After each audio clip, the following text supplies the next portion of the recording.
गोविंदा गोविंदा गुरु गोविंदा गुरु गोविंदा गोविंदा गुरु गोविंदा गुरु गोविंदा गोविंदा गुरु गोविंदा गुरु गोविंदा गोविंदा गुरु गोविंदा भज पद द्वंदा गुरु गोविंदा भज पद द्वंदा गुरु गोविंदा भज पद द्वंदा गुरु गोविंदा भज पद द्वंदा गुरु गोविंदा भज पद द्वंदा गुरु गोविंदा भज पद द्वंदा गुरु गोविंदा भज पद द्वंदा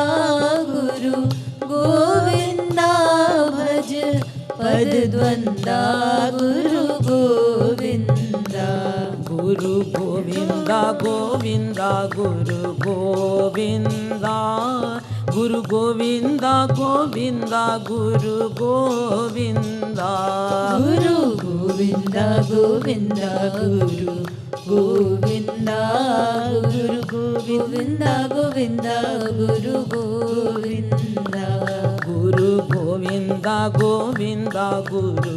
गोविंदा गुरु गोविंदा गोविंदा गुरु गोविंदा गुरु गोविंदा गोविंदा गुरु गोविंदा गुरु गोविंदा गोविंदा गुरु गोविंदा गुरु गोविंदा गोविंदा गुरु गोविंदा गुरु गोविंदा गोविंदा गुरु गोविंदा गुरु गोविंदा गोविंदा गुरु गोविंदा गुरु गोविंदा गोविंदा गुरु गोविंदा गुरु गोविंदा गोविंदा गुरु गोविंदा। बोलिए श्रीमत सद्गुरु सरकार की जय। श्रीमत युगल सरकार की जय।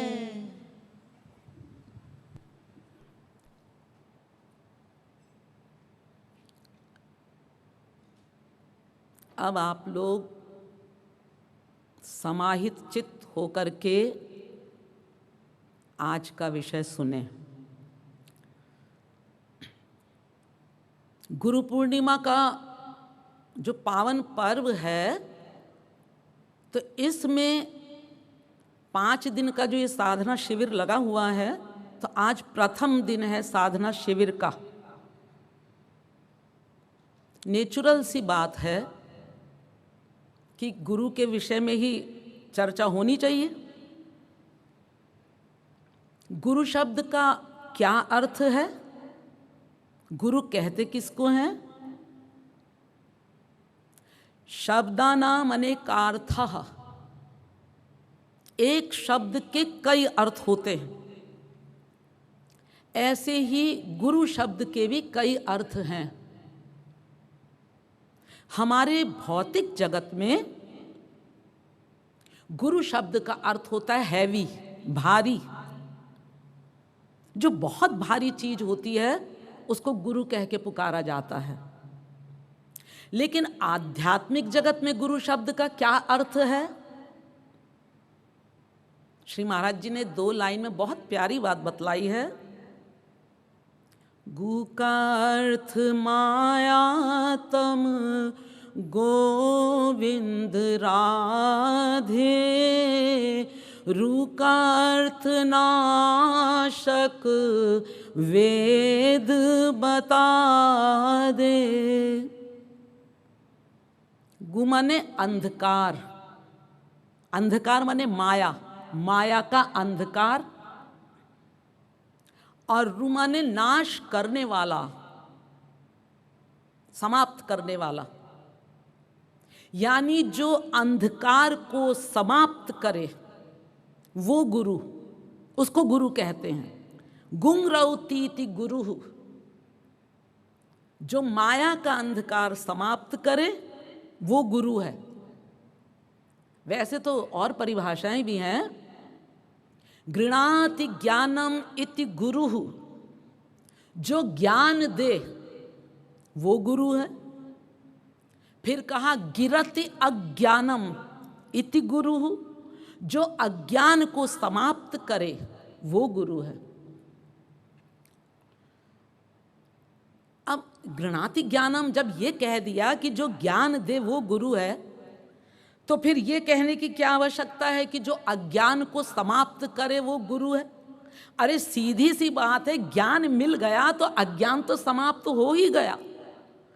अगर रात्रि के समय अंधकार हो और हम लाइट का स्विच ऑन करें और लाइट जल गई, तो अंधकार तो अपने आप दूर हो गया। हमने थोड़ी क्या कि पहले अंधकार को दूर करें तब प्रकाश को जलाएं। दिन हुआ, सूरज निकला, रात्रि तो अपने आप चली गई। तो ऐसे ही जब ज्ञान मिल गया तो ये अज्ञान तो अपने आप चला गया। फिर ये दो बातें क्यों कही जा रही हैं? जो ज्ञान दे वो गुरु है, जो अज्ञान को दूर करे वो गुरु है। देखिए, अगर हम लोगों का अंतःकरण क्लीन स्लेट हार्ट होता, हम लोगों का विशुद्ध अंतःकरण होता, तो गुरु जो भी ज्ञान देता वो उसमें समाहित हो जाता, वो समा जाता।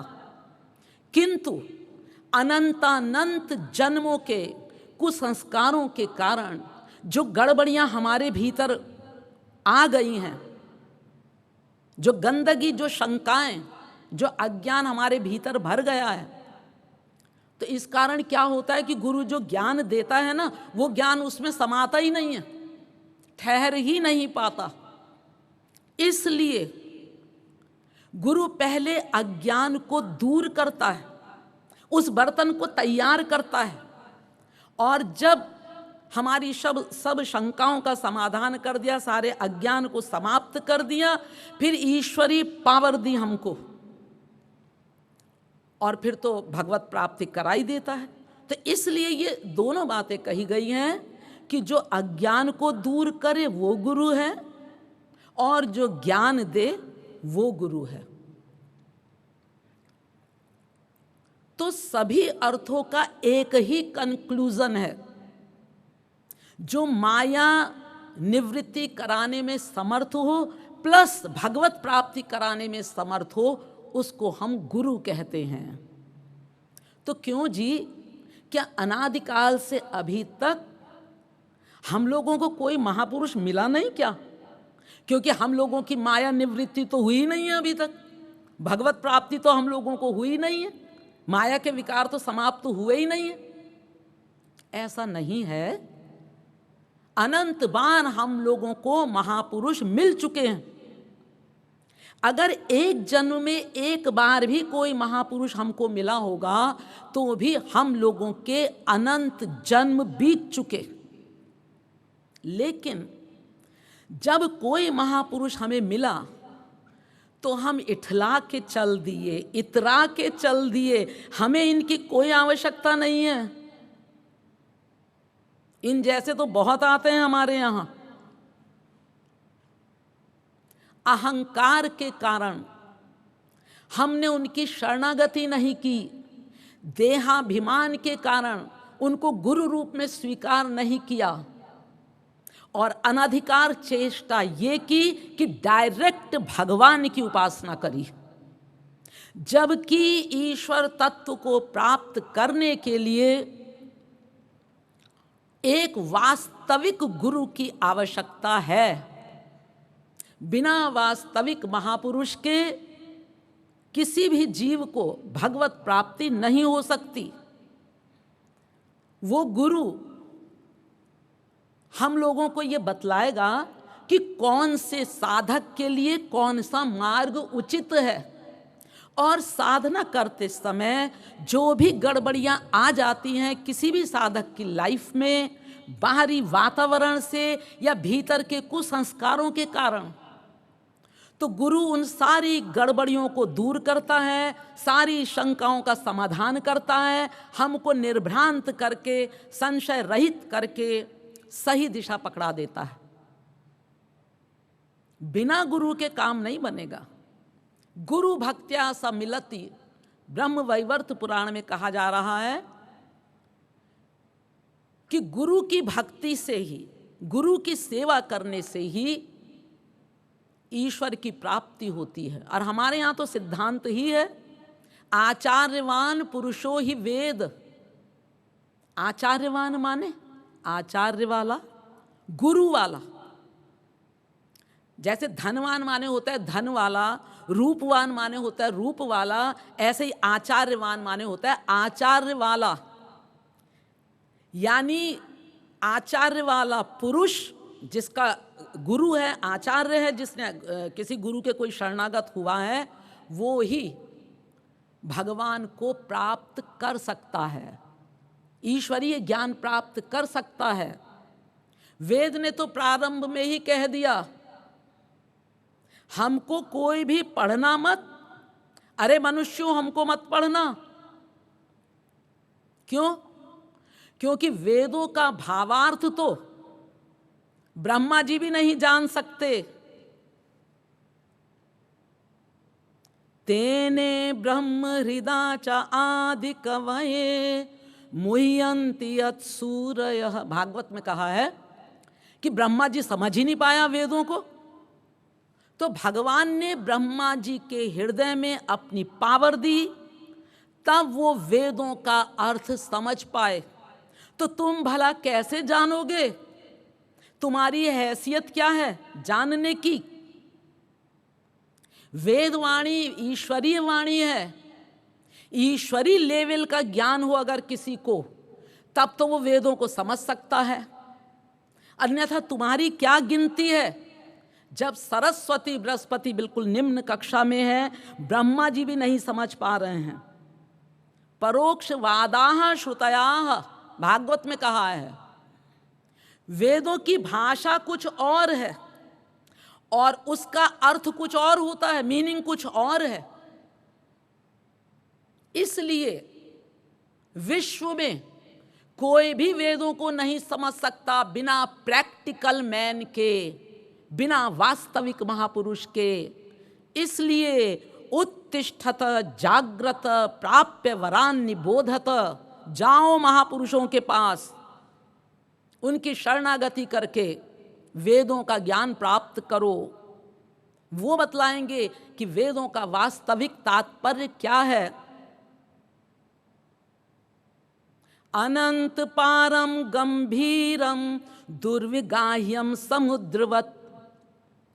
ये वेद तो समुद्र से भी अधिक गंभीर हैं। बिना महापुरुष के वेदों का ज्ञान हम प्राप्त नहीं कर सकते।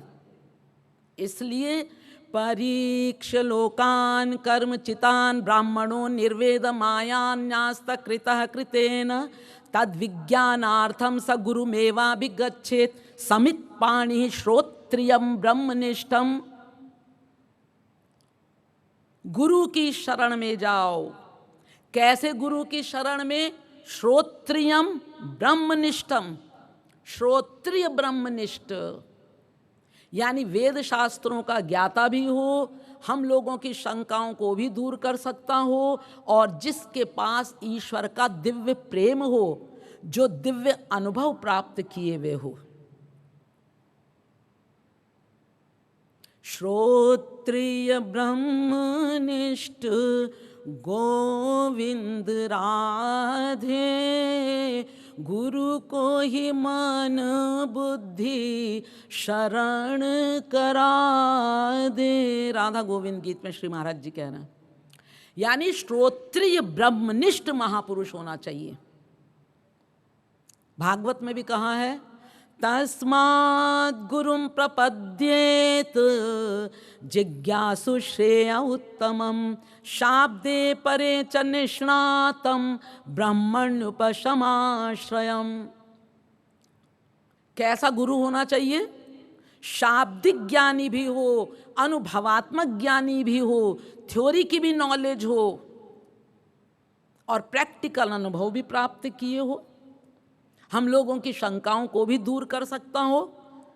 जब कभी कहीं गीता के अनुसार ऐसा महापुरुष हमें मिल जाए, तद्विद्धि प्रणिपातेन परिप्रश्नेन सेवया उपदेक्षन्ति ते ज्ञानम ज्ञानिनस् तत्वदर्शिनः। पहले तन मन धन से उसकी सेवा कीजिए, कुछ दिन उसके संपर्क में रहिए, उसका सत्संग अटेंड करिए निरंतर, फिर जिज्ञासु भाव से उससे प्रश्न करिए।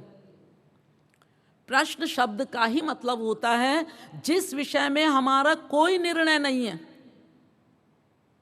और हमें ये पता है कि जिससे हम पूछ रहे हैं वो इस प्रश्न का उत्तर जानता है और वो हमें जो बतलाएगा बिल्कुल सही बतलाएगा, तब तो वो प्रश्न कहा जाता है।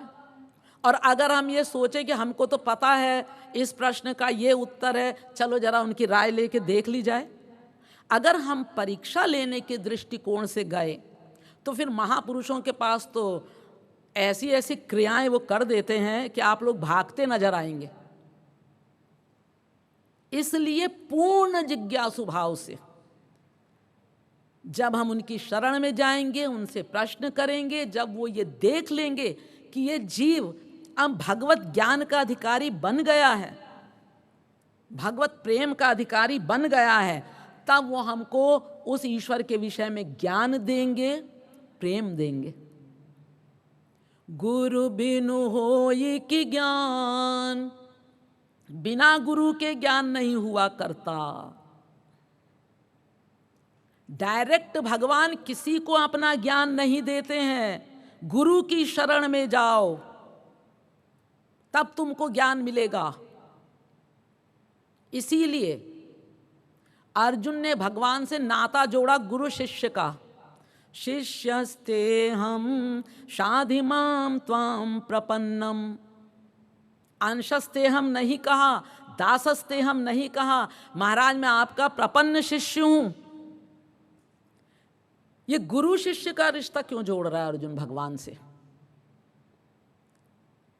क्या भगवान श्री कृष्ण जीव अर्जुन को अपना ज्ञान नहीं करा सकते थे?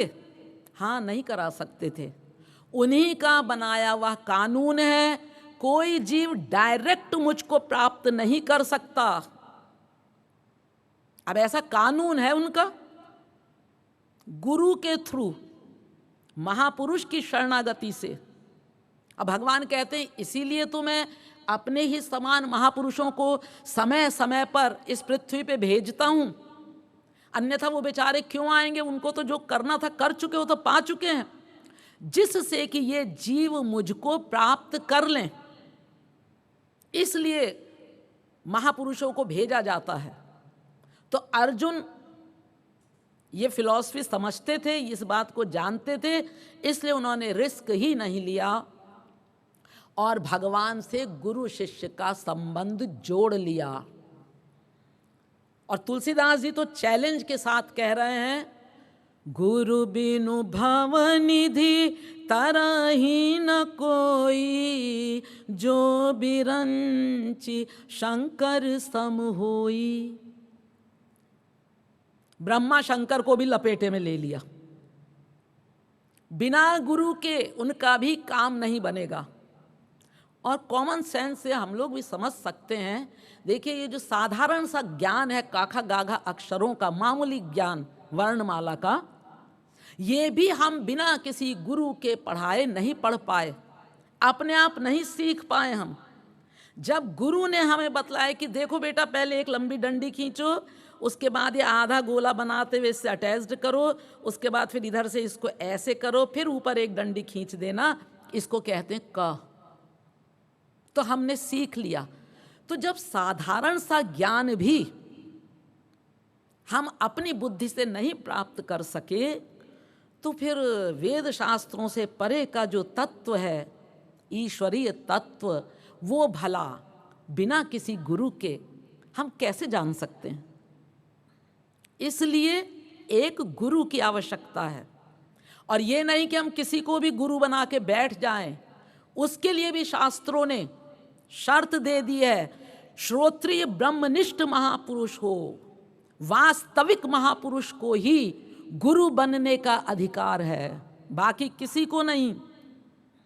हमारे यहाँ शास्त्रों, वेदों, पुराणों, रामायण इत्यादि में ये 3 तरह की विरोधी बातें कही गई हैं। एक ओर कहा जा रहा है भगवान बड़ा है, महापुरुष छोटा। दूसरी ओर कहा जा रहा है महापुरुष बड़ा है, भगवान छोटा। और तीसरी ओर कह दिया दोनों बराबर हैं। जब जन साधारण अपनी बुद्धि के बल पे इन शास्त्रों को पढ़ने के लिए जाते हैं तो कंफ्यूज्ड हो जाते हैं। उनको ये समझ में नहीं आता कि कौन सी बात सही है, कौन सी बात गलत है और हम क्या माने। देखिए, जैसे एक और तो कह दिया भगवान बड़ा है जी, न तत्समश्चाभ्यधिकश्च दृश्यते, और गीता में भी कहा है न तत्समोस्त्यभ्यधिकः कुतोऽन्यः। अरे भाई, भगवान के तो कोई बराबर भी नहीं है, बड़े होने का तो प्रश्न ही पैदा नहीं होता।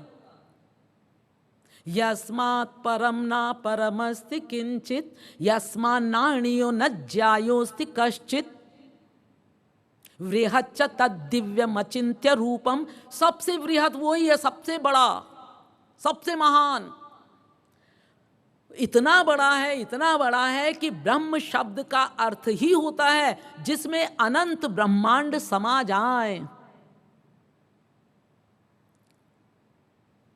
और भाई, संसार में भी अगर हम किसी से पूछें कि एक बात बताओ, स्वामी बड़ा है कि दास?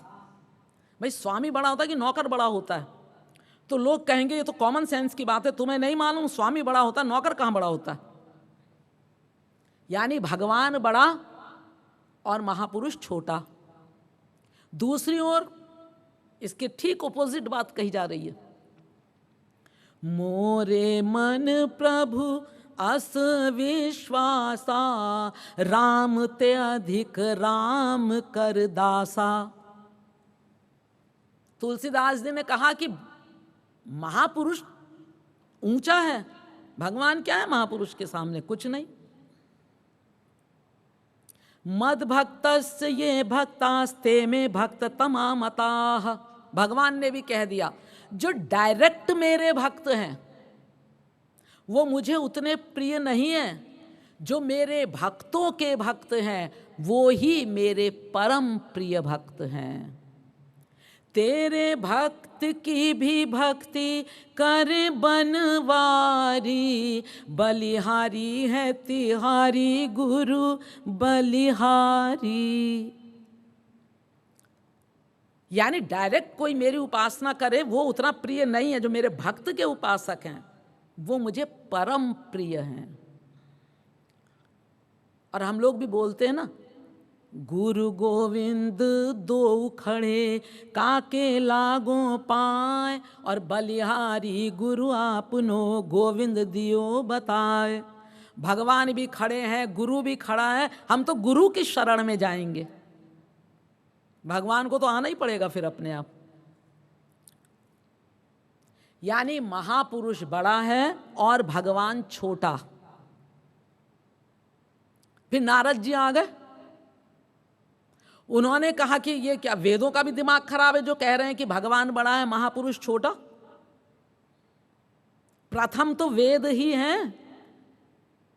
और तुलसीदास जी का भी दिमाग खराब जो हो गया, जो कि कह रहे हैं महापुरुष बड़ा भगवान छोटा। सबसे लास्ट का ग्रंथ जो है ये तुलसीदास जी का।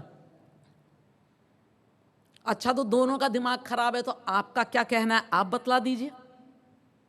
तो नारद जी ने कहा ऐसा है, तस्मिंस तज्जने भेदा भावात, इन दोनों में कोई छोटा बड़ा नहीं है, दोनों बराबर हैं, दोनों बराबर हैं। और नारद जी की इस बात पर वेदों ने भी सिग्नेचर कर दी है। यस्य देवे परा भक्तिर यथा देवे तथा गुरौ। बिल्कुल सही बात है, जैसी भक्ति भगवान की जाती है ठीक वैसी ही भक्ति गुरु की करनी चाहिए। और तुलसीदास जी ने भी कह दिया कि हाँ हाँ सही बात है। सोई जान ही जेहि देहु जनाई, जानत तुम ही होई जाई। अरे जिसने तुमको जान लिया तो वो तो तुम्हारे ही बराबर हो गया। तो इस प्रकार कहीं कहा जा रहा है भगवान बड़ा महापुरुष छोटा, फिर कहा जा रहा है महापुरुष बड़ा भगवान छोटा, फिर कहा दोनों बराबर। हम लोग क्या समझें, क्या डिसीजन लें, समझ में नहीं आता। चलिए पहले ये देखा जाए कि भगवान बड़ा महापुरुष छोटा ये क्यों कहा जा रहा है।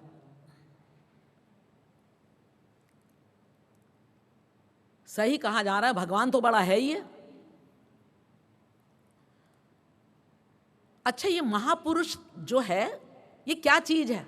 महापुरुष नाम जो हम ले रहे हैं है क्या, क्या चीज है महापुरुष? हम ही लोग तो हैं, हम ही लोगों में से तो बनते हैं महापुरुष। कैसे बनते हैं?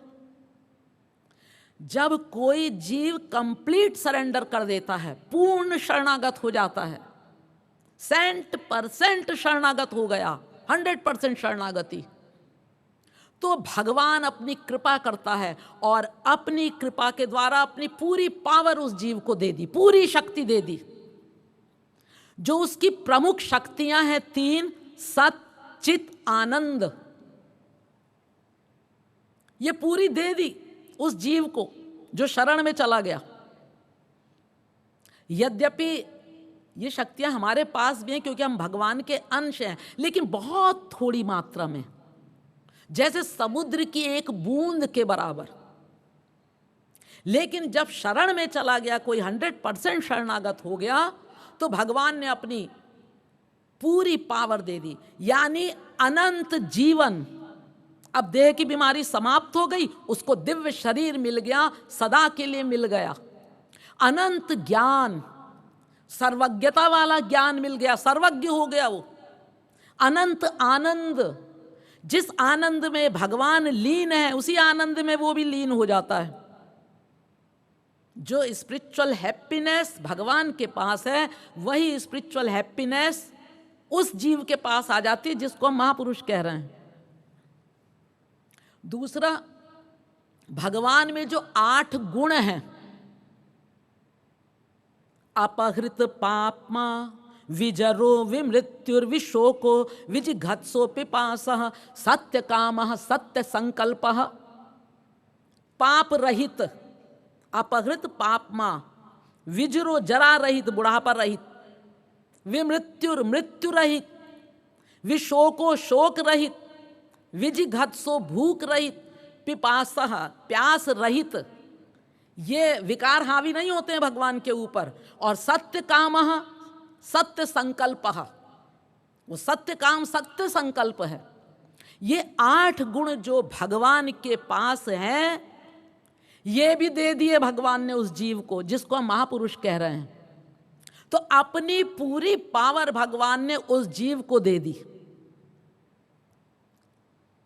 अब मान लो आज तो पूरी पावर दे दी, मान लो भगवान मौज में आ जाएं और अपनी पूरी पावर छीन लें।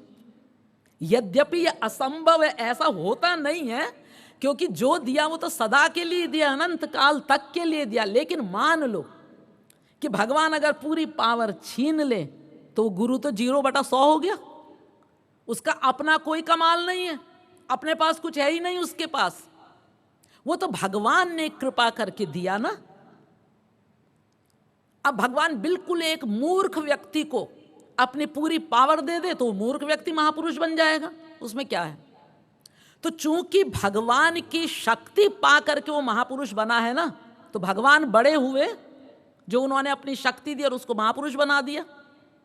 दूसरी बात, जगत व्यापार वर्जम, सृष्टि का कार्य भगवान ने किसी महापुरुष को नहीं दिया, अपने हाथ में रखा है। यतो वा इमानि भूतानि जायन्ते येन जातानि जीवन्ति यत्प्रयन्तभिसंविशन्ति तद्विजिज्ञासस्सु तद्ब्रह्मेति। सृष्टि हो, फिर सृष्टि का पालन हो, फिर सृष्टि का लय हो, ये जो भी सृष्टि संबंधी कार्य है ये भगवान ने अपने हाथ में रखा हुआ है। और जब सृष्टि हो गई तो सृष्टि के परमाणु परमाणु में व्याप्त हो गया, सर्वव्यापी बन के परमाणु परमाणु को गवर्न करने के लिए बैठ गया, उनमें गवर्नर बन गया उनका।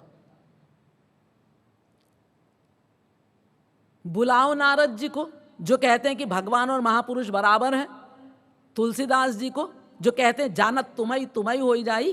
क्या कोई महापुरुष सृष्टि कर सकता है? क्या कण कण को गवर्न कर सकता है विश्व के?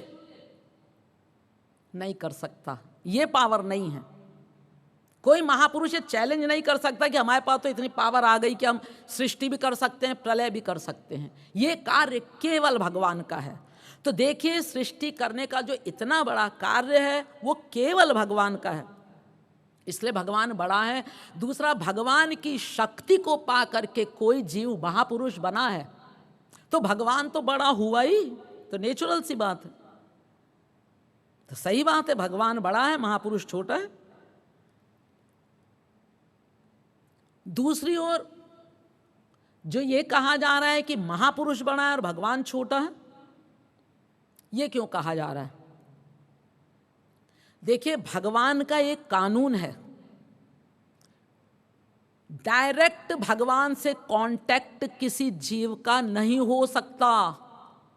भगवान कहते हैं यद्यपि मैं तुम्हारे भीतर बैठ करके तुम्हारे प्रत्येक क्षण के प्रत्येक आइडियाज को नोट कर रहा हूं, लेकिन मुझसे तुम्हारा डायरेक्ट कांटेक्ट नहीं हो सकता। मैं तुमको डायरेक्ट ज्ञान नहीं दे सकता, प्रेम नहीं दे सकता। किसी गुरु की शरण में जाओ, गुरु के माध्यम से मिलेगा। अब ऐसा भाई उसका कानून है। अब ऐसा कानून उसने क्यों बनाया तो वो जाने कि उसने क्यों बनाया, लेकिन ऐसा कानून है उसका। गुरु के माध्यम से भगवान का ज्ञान, प्रेम सब कुछ मिलेगा, यानी गुरु के पास जाना पड़ेगा। और देखिए, भागवत में कहा है त्रिभुवन विभव हेतवेप्यकुंठस् मृतिरजितात्मसुरादिभिर्विमृग्यात् न चलति भगवत पदारविंदात् लवनिमिषार्धमपि यः स वैष्णवाग्रह। जिसका मन 1/100 सेकंड के लिए भी श्री कृष्ण के चरणों से पृथक न हो, यानी नित्य निरंतर उस सत्ता को जो अपने साथ फील करे, 1 सेकंड के लिए भी संसार में मन न जाए, यानी 1 सेकंड के लिए भी संसार में अटैचमेंट न हो,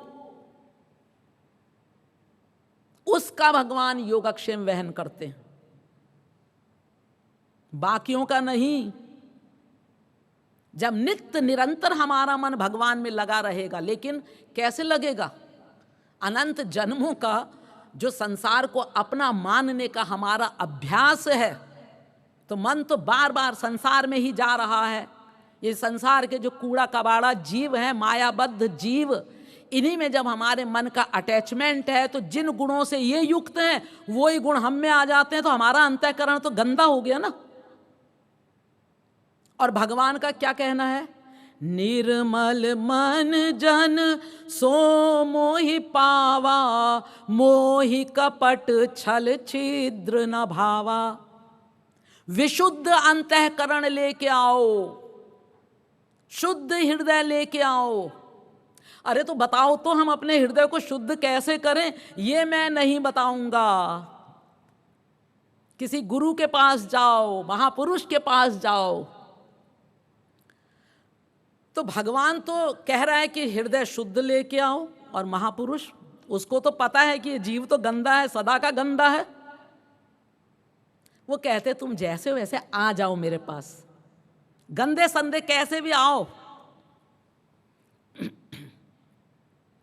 गुरुपति तन सो कर प्यार, हरि निर्मल जन को यार। यह अंतर सुजन विचार, गुरु महिमा अपरंपार। गुरु पतितों से प्यार करता है। हम लोग तो अनादिकाल के पतित हैं, गंदे हैं, और ठाकुर जी ने तो कह दिया जब शुद्ध हो गए तब हम आएंगे। ड्राइंग रूम साफ है, हाँ साफ है, आसपास की नालियां साफ हैं, सब साफ हैं, कोई बदबू तो नहीं आ रही? नहीं आ रही है भाई, बढ़िया सा सोफा भी बिछा हुआ है, पर्दे डले हैं, इत्र छिड़का हुआ है।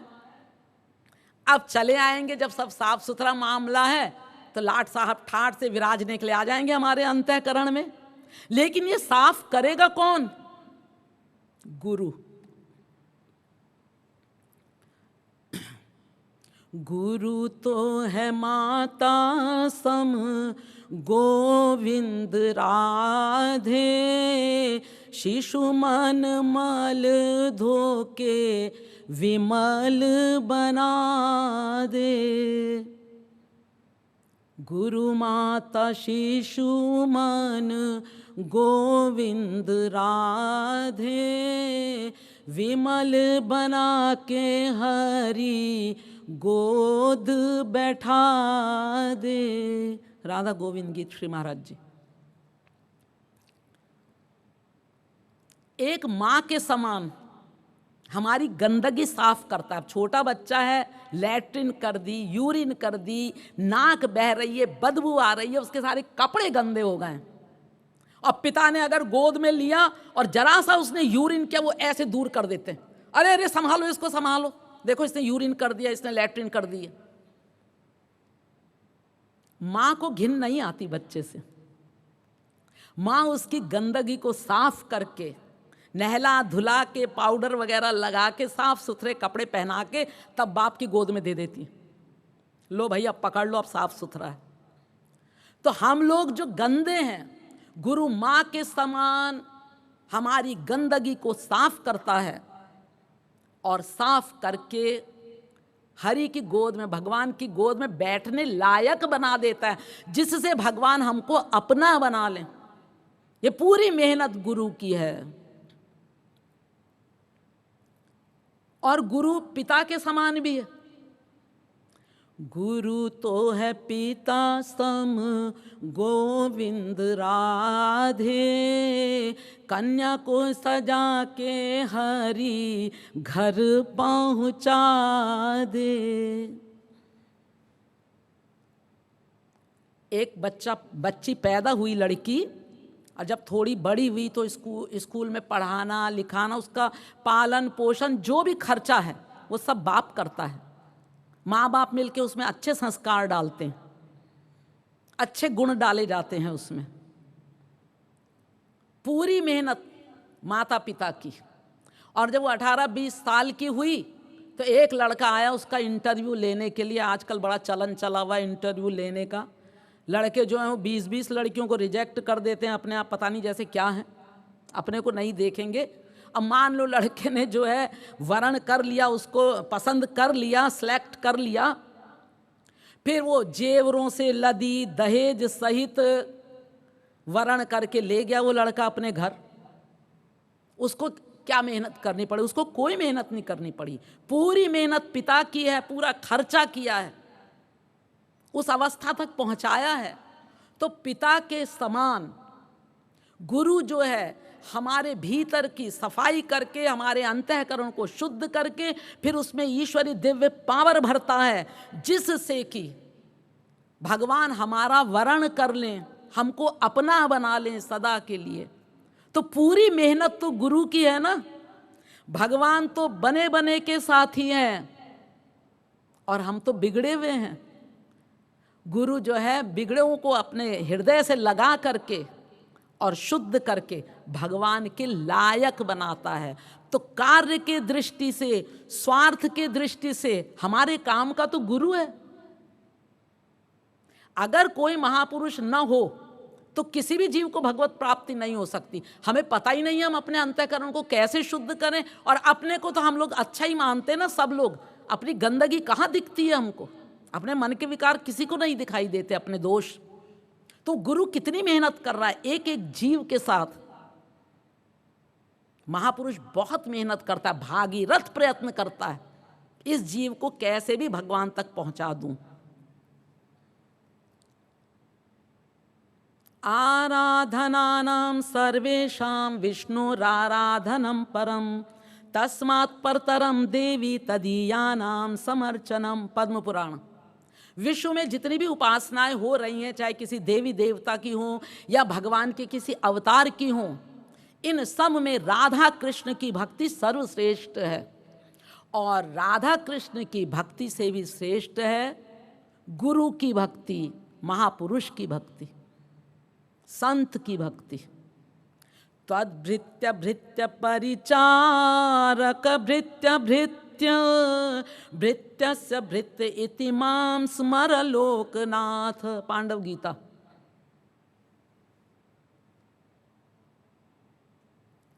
मोहि दासी की दासी बना दे, कोई सेवा मुझे भी दिला दे। कीजे दासन दास नाथ मोही।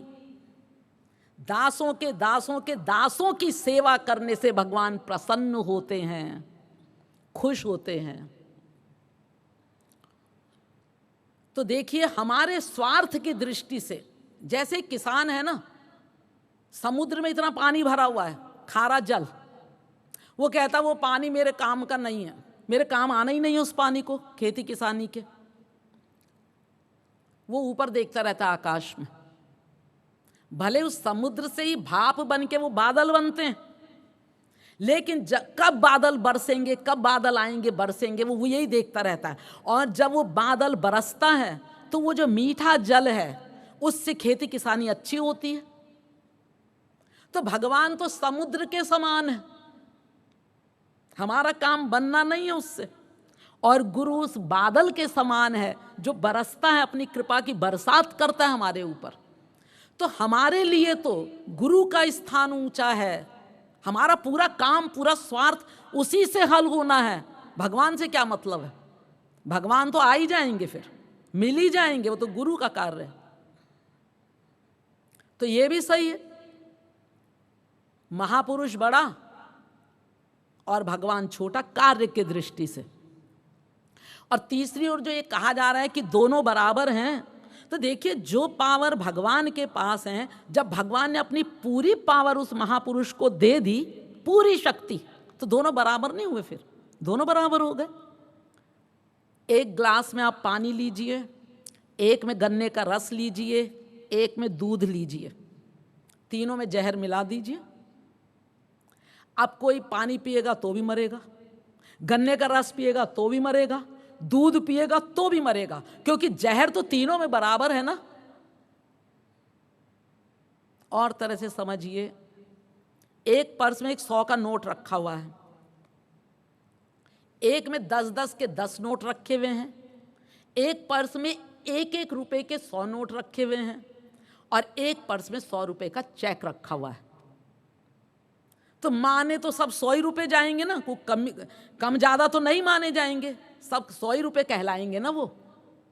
तो इसी प्रकार जो पावर भगवान के पास है, जो ज्ञान, जो आनंद भगवान के पास है, वही ज्ञान और आनंद महापुरुष के पास भी है। तो दोनों बराबर हुए। लेकिन भगवान श्री कृष्ण चौथी बात कह रहे हैं भागवत में। भगवान ने कहा भगवान बड़ा महापुरुष छोटा, ये भी ठीक नहीं। महापुरुष बड़ा भगवान छोटा, ये भी ठीक नहीं। दोनों बराबर, ये भी ठीक नहीं। मैं चौथी बात बतलाने जा रहा हूं। क्या? आचार्यं मां विजानीयान् नावमन्येत कर्हिचित् नमर्त्य बुद्ध्या सूयेत सर्वदेवमयो गुरुः। भागवत के 11वें स्कंद के 17वें अध्याय के 27वें श्लोक में, आचार्यम माम विजानीयान, आचार्य को मेरा स्वरूप जानो, मैं ही हूं। यानी श्री कृष्ण अलग तत्व है, गुरु अलग तत्व है, ऐसा न मानो। जब जीव शरणागत होता है, योगक्षेमम वहाम्यहम, तो मैं ही उसके हृदय में बैठ करके उसको गवर्न करता हूं। और ऐसे तो वेद कहता है इंद्रियेभ्य परा ह्यर्था अर्थेभ्यश्च परम मनः मनसस्तु परा बुद्धिर्बुद्धिरात्मा महान परः महतः परम अव्यक्तात् पुरुषः परः पुरुषान्न परम किंचित सा काष्ठा सा परा गति ही। क्या मतलब? इंद्रियों से परे हैं इंद्रियों के विषय, उससे परे मन, मन से परे बुद्धि, बुद्धि से परे जीवात्मा, जीवात्मा से परे माया, और माया से परे है वो ब्रह्म। यानी ऊपर से देखें तो भगवान के अंडर में माया, माया के अंडर में जीव, जीव के अंडर में बुद्धि, बुद्धि के अंडर में मन, मन के अंडर में इंद्रियां। तो अभी क्या है, हमारे और भगवान के बीच में है माया, यानी हम माया से गवर्न हैं। माया की लाइट पड़ रही है हमारे ऊपर। ये माया 3 रंग की है। अजामेकां लोहित शुक्ल कृष्णां बह्वीः प्रजाः सृजमानां स्वरूपाः अजो ह्येको जुषमाणोऽनुशेते जहात्येनां भुक्त भोगामजोन्यः। ये तिरंगी माया है, सात्विक, राजस, तामस, सफेद रंग की, लाल रंग की, काले रंग की। तो ये तिरंगी माया की लाइट पड़ी जीव पर तो जीव तिरंगा हो गया, जीव की लाइट पड़ी बुद्धि पर, बुद्धि तिरंगी हो गई, यानी सात्विक राजस तामस। बुद्धि की लाइट पड़ी मन पर, मन तिरंगा हो गया। मन की लाइट पड़ी इंद्रियों पर, इंद्रियां तिरंगी हो गई, और इंद्रियों की लाइट पड़ी संपूर्ण जगत पर। सारा संसार सात्विक राजस तामस दिखाई दे रहा है।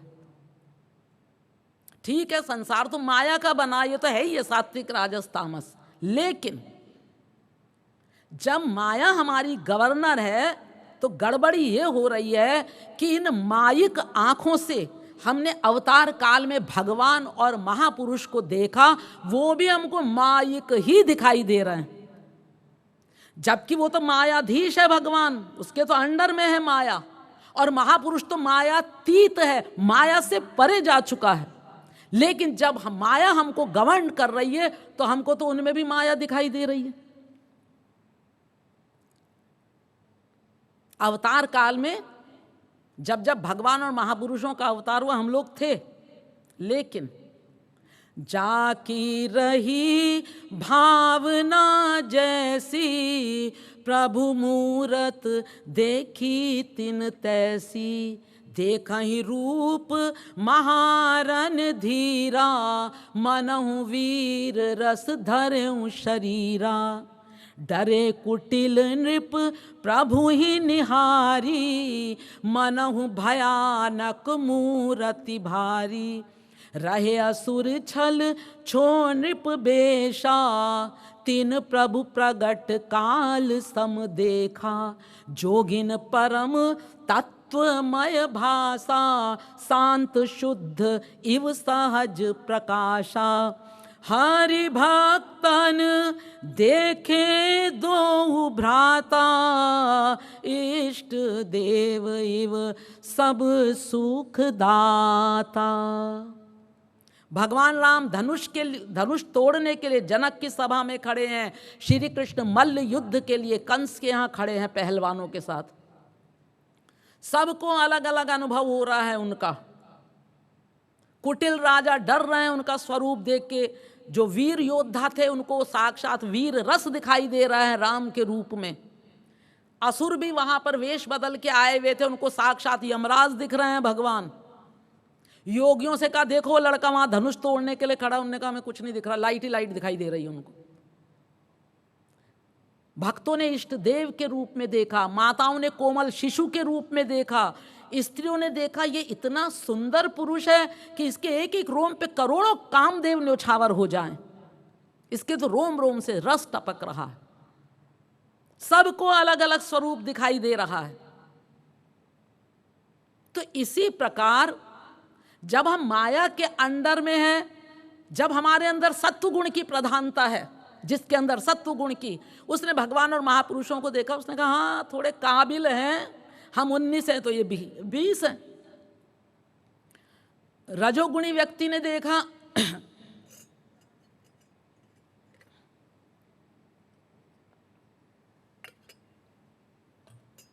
उनने कहा अरे क्या है, जैसे हम हैं अपन जैसे ये भी हैं, कोई विशेष नहीं है। तमोगुणी व्यक्ति ने देखा, उनने कहा अरे इनसे अच्छे तो हम हैं, ये तो हमसे भी गए गुजरे हैं। तो जैसे जैसे जिसकी अंतःकरण की स्थिति थी उसने भगवान और महापुरुषों को वैसा ही देखा। अब देखिए वेद क्या कह रहा है, द्वा सुपर्णा सयुजा सखाया समानम वृक्षम परिखस्व जाते तयो रण्यः पिप्पलम स्वाद्वत्यनश्नन्यो अभिचाकशीति। इस हृदय रूपी वृक्ष में, वृक्ष से तुलना की है हार्ट की, दो दोस्त रहते हैं, दो सखा ऐसे बैठे हुए हैं। ये जीवात्मा रूपी पक्षी, ये परमात्मा रूपी पक्षी। जैसे कोई चुपचाप हमारे पीछे आके बैठ जाए और हमें पता भी ना चले, ऐसे प्रत्येक जीव के पीछे बैठ गए भगवान। और क्यों बैठे हैं? उसके प्रत्येक क्षण के संकल्प को नोट करने के लिए और उसके अनुसार फल देने के लिए। तो अभी हम इस पोजीशन में बैठे हुए हैं, पीठ है हमारी भगवान की ओर, हम माया के सन्मुख हैं, इसलिए तो माया के गुणों से युक्त हैं। और भगवान का ये कहना है कि जीव कैसे भी घूम जाए, चाहे ये बाईं ओर से घूम के आए, चाहे दाहिनी ओर से घूम के आ जाए, कैसे भी घूम फिर के ये मेरे सन्मुख हो जाए, मेरे शरणागत हो जाए। सन्मुख हो ही जीव मोहि जबहि जन्म कोटि अघना सही तबहि। जैसे ही जीव भगवान के शरणागत होता है, सन्मुख होता है। देखिए जीव तो अकर्ता है, जीव कुछ नहीं करता, मेन वर्कर मन है। मन एव मनुष्याणाम कारणम बंधु मोक्षयोः। बंधन और मोक्ष का कारण तो मन है, पर मन जीव के साथ अटैच्ड है, इसलिए मन के वर्क को जीव का वर्क मान लिया जाता है। तो जब मन शरणागत हुआ, शरणागत का मतलब अकर्ता हो गया, कुछ न करना, जैसे ही वो शरणागत हुआ बीच की माया अपने आप हट गई। अब डायरेक्ट भगवान की लाइट पड़ रही है उस जीव पर। जीव की लाइट पड़ी बुद्धि पर, बुद्धि की पड़ी मन पर, मन की पड़ी इंद्रियों पर, सारा संसार भगवानमय दिखाई दे रहा है। ये कब हुआ? जब भगवान की लाइट से हम गवर्न हो रहे हैं। तो जिस जीव के प्रत्येक क्षण के प्रत्येक कर्म का ठेकेदार वो भगवान स्वयं हो जाता है, डायरेक्ट गवर्नर बन जाता है, उस जीव को हम महापुरुष कहते हैं। जब तक हम करने वाले हैं तब तक हम जीव हैं। जिस जीव का जीवत्व वर्क करने में समाप्त हो गया उसी को तो महापुरुष कहते हैं। महापुरुष कुछ नहीं करता, वो अकर्ता है, वो तो भगवान की गोद में आनंद में लीन हो गया। तो भगवान कहते हैं श्री कृष्ण कि मैं ही उसके शरीर में बैठ करके उसको गवर्न करता हूं, इसलिए गुरु को भगवान ही मानो, मैं हूं ऐसा ही मानो। मैं अलग हूं वो अलग है, पृथक मत मानना। जैसे किसी को भूत प्रेत लग जाते हैं तो जितनी देर भूत प्रेत किसी पे हावी रहता है, तो भले ही वो अंगूठा छाप ही क्यों ना हो, वो संस्कृत में बात कर रहा है, इंग्लिश में बात कर रहा है, क्योंकि संस्कार जन्य कोई विद्वान आत्मा भूत प्रेत बन गई और संस्कार जन्य उस अंगूठा छाप व्यक्ति के ऊपर हावी हो गई। तो जितनी देर तक वो हावी रहेगी वो संस्कृत में बात कर रहा है, इंग्लिश में बात कर रहा है, और जब वो भूत हट गया तो वो फिर अंगूठा छाप हो गया। ठीक इसी प्रकार जब ये भगवान रूपी भूत जिसके ऊपर हावी हो जाए, उस जीव का अपना कोई वर्क नहीं है, वो भगवान रूपी भूत के द्वारा करवाया जा रहा है, उसको हम महापुरुष कह रहे हैं। करवाने वाला भगवान है। भगवान कह रहे हैं उसके प्राकृत शरीर में मैं ही आचार्य बन के बैठ जाता हूं, इसलिए उसको मुझसे पृथक ना मानो। उसका तो वर्क समाप्त हो चुका है, उसने तो जो करना था कर चुका। जैसे जब मक्खन का हम लोग घी बनाते हैं तो मक्खन पट पट पट पट पट की आवाज करता है, और जब घी बन गया तो अब कितनी भी देर आप आंच पे रखे रहें घी को, घी आवाज नहीं करता। लेकिन अगर कोई कहे कि नहीं नहीं हमने तो सुना है घी से भी आवाज होती है पट पट पट की, तो पूरी बात बताओ, कब सुना, क्या देखा? जब कच्ची आटे की लोई बना के पूड़ी बना के उसको घी में डाला गया तो कच्ची पूड़ी को पकाने के लिए पट पट पट बोला, उसके बाद फिर चुप। फिर दूसरी आटे की पूड़ी बना के डाली उसमें कच्ची, फिर वो पट पट बोला, फिर चुप। यानी अब अगर वो वर्क कर रहा है तो दूसरों के लिए कर रहा है, जीवों के कल्याण के लिए। अपना पर्सनल कोई वर्क नहीं है, क्योंकि आनंद जो पाना था वो तो आनंद पा चुका, अब उसे क्या पाना शेष रह गया।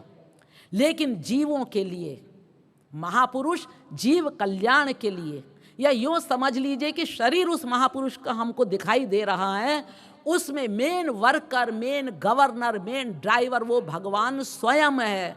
यानी भगवान ही गुरु रूप में अवतरित होके आते हैं अपने भक्तों को अपना ज्ञान देने के लिए, अपना प्रेम देने के लिए। अब अगर किसी को कोई वास्तविक महापुरुष नहीं मिला तो राधा कृष्ण के आगे आंसू बहाए, हमें सही गुरु से मिलाओ। भगवान की जब विशेष कृपा होती है तब महापुरुष दूर से दर्शन देता है। अब मोहि भरोस हनुमंता, बिनु हरि कृपा मिलहि नहीं संता।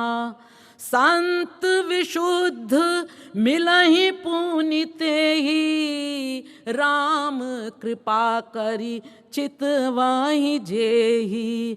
जब द्रवहि दीन दयालु, राघव साधु संगत पाइए। तेहि दरस परस समांग, मांग के पाप राशि नसाइए। भगवान से ही रो रो के मांगना चाहिए कि हमको सही गुरु से मिला दो। ये उनका कार्य है, वो सही गुरु से मिला देगा। लेकिन हम यहाँ जितने लोग बैठे हुए हैं, जितने लोगों को महाराज जी मिल चुके हैं, हम लोगों का ये परम सौभाग्य है।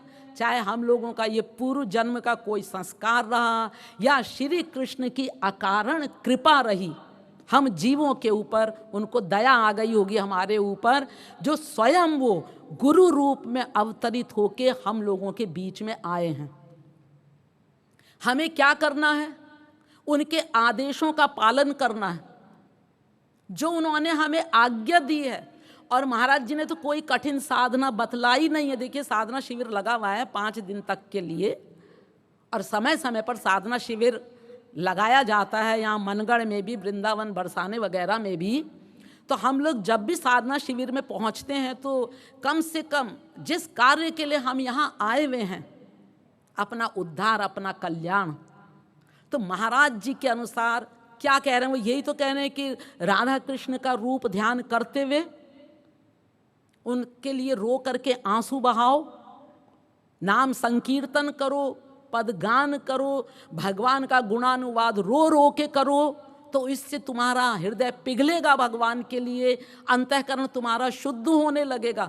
हमें तो केवल जो महाराज जी ने टिप्स बताए हैं, ये तो परम भाग्यशाली हम सभी लोग जिनको महाराज जी ने अपने गले से लगाया है। और हम कौन होते हैं किसी महापुरुष को ढूंढने वाले? श्री महाराज जी ने तो हम लोगों को स्वयं ढूंढा है, कहाँ कहाँ से हम लोगों को बुला के इकट्ठा किया है उन्होंने। और हम अपने उद्धार के लिए क्या इतना भी नहीं कर सकते कि यथा योग्य शरीर जिस लायक है शरीर से सेवा करें, मन से निरंतर राधे राधे का स्मरण करें, चलते फिरते उठते बैठते, धन से यथा योग्य जिस लायक हैं उन सेवाओं में भाग लें और अपने उद्धार की दिशा पकड़ें। यही तो महाराज जी ने बतलाया है।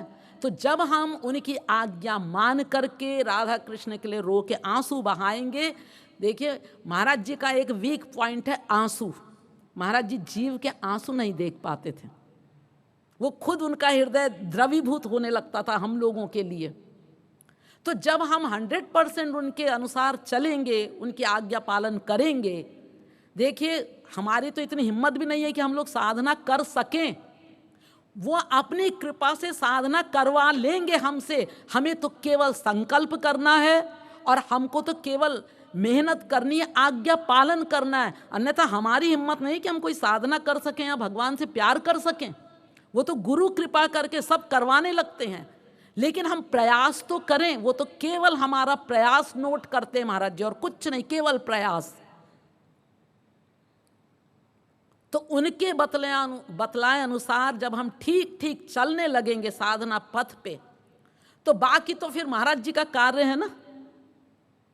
कैसे वो हमारा हृदय शुद्ध कर देते हैं, कैसे उसमें वो दिव्य ईश्वरी पावर भर देंगे, कैसे हमको भगवान का दर्शन करा देंगे, अपने साथ ले जाएंगे भगवान के लोक में। ये जो उनका विषय है वो उनका विषय है, हमारा विषय तो केवल इतना है कि महाराज जी की आज्ञाओं का पालन करते हुए यथा योग्य तन मन धन से जिस लायक हैं सेवा करने की कोशिश करें, और रूप ध्यान पूर्वक रो करके नाम संकीर्तन करके उनको पुकारें। बाकी सब कार्य तो उनकी कृपा से स्वयमेव हल हो जाएगा, हमको कुछ नहीं करना है। इन्हीं शब्दों के साथ मैं अपनी वाणी को यहीं विराम दे रही हूँ। बोलिए श्रीमद् सद्गुरु सरकार की, श्रीमद् युगल सरकार की, प्यारी प्यारी अम्मा की जय। जय श्री राधे, जय जय श्री राधे, जय जय श्री राधे।